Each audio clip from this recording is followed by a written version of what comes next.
This physics review video is in Unit 6, Energy. The topic is the conservation of energy. In the universe, there's a couple different laws of conservation. One of them is the conservation of charge that you learned about in chemistry. Positive and negative charge is really only transferred, it's not being created or destroyed.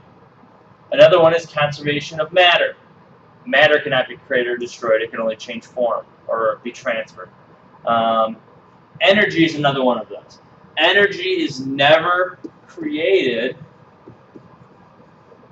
or destroyed. It is transferred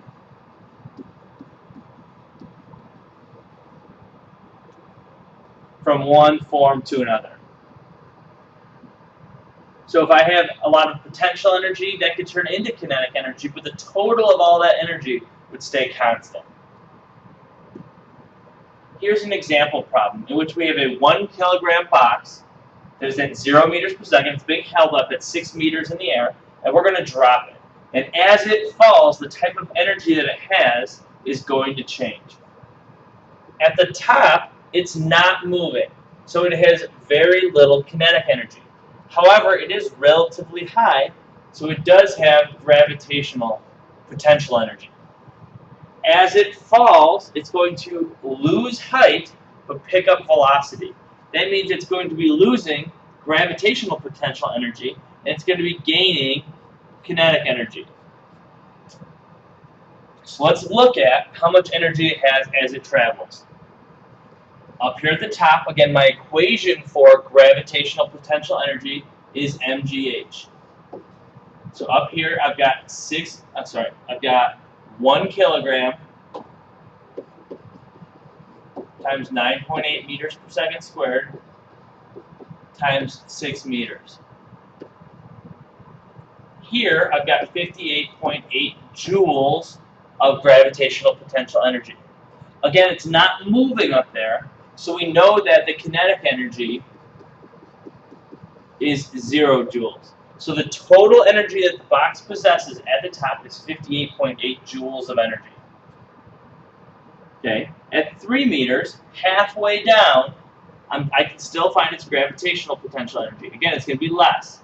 mgh, which in this case is going to be 1 times 9.8 times 3. It's going to have half the potential energy. In this case, it's 29.4 joules. So it's lost 29.4 joules. But it didn't lose it because, again, energy is not destroyed. It's just transferred. So in this case, it was transferred from gravitational potential energy. It was transferred into kinetic energy. Notice that now the energy halfway is divided 50% into gravitational potential energy and 50% kinetic energy. As it falls farther, it's losing more and more gravitational potential energy based on the fact that it's losing height.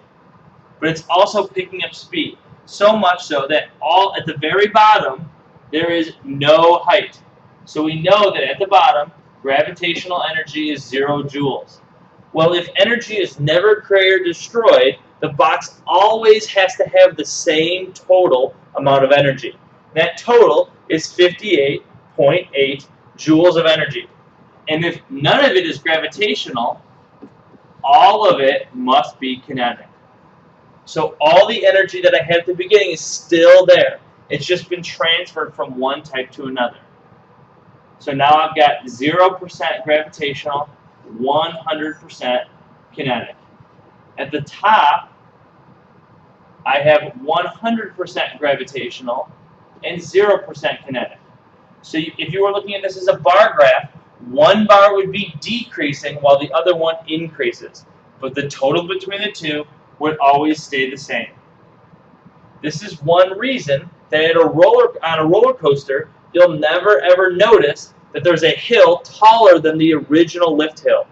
If it was taller, that would mean that energy would have to be added to the car, the roller coaster car, as it was on the ride.